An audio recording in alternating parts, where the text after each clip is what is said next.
করেছিল না। এখন ইদানিং আমাদের যুবক ভাইয়েরা, ছাত্র ভাইয়েরা খেলার প্রতি আকৃষ্ট হচ্ছে। তাদেরকে আমরা সবাই সহযোগিতা করে সামনের দিকে এগিয়ে যাওয়ার জন্য সবসময় উৎসাহ দিয়ে যাব। এবং আজকে যারা এই টুর্নামেন্টে অংশগ্রহণ করেছে তাদের প্রতি আমাদের দোয়া এবং আশা রাখবো যে তারা সামনের দিকে বা জাতীয় পর্যায়ে খেলার উপযুক্ত হয়ে উঠতে পারে। এবং সবার প্রতি আমার শুভকামনা রইল। এই বলে আমার বক্তব্য আমি শেষ করলাম। আসসালামু আলাইকুম। এখন বক্তব্য দেওয়ার জন্য অনুরোধ জানাচ্ছি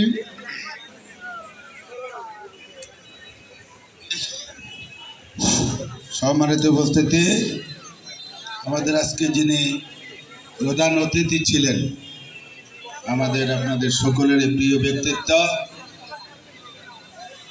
চট্টগ্রাম ইস্ট ডেল্টা ইউনিভার্সিটির প্রতিষ্ঠাতা ভাইস চেয়ারম্যান, বিশিষ্ট সমাজসেবক, উদীয়মান রাজনৈতিক, আমাদের প্রিয় ব্যক্তি জনাব সাইদ আল নোমান সাহেব আজকে এখানে প্রধান অতিথি হিসেবে ছিলেন।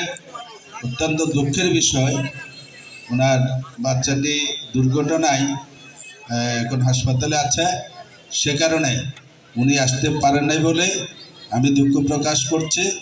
ভার্চুয়ালি উনি এখন লাইনে আছেন, উনি আপনাদের সম্মুখে এই আজকের কিছু বক্তব্য দেবেন।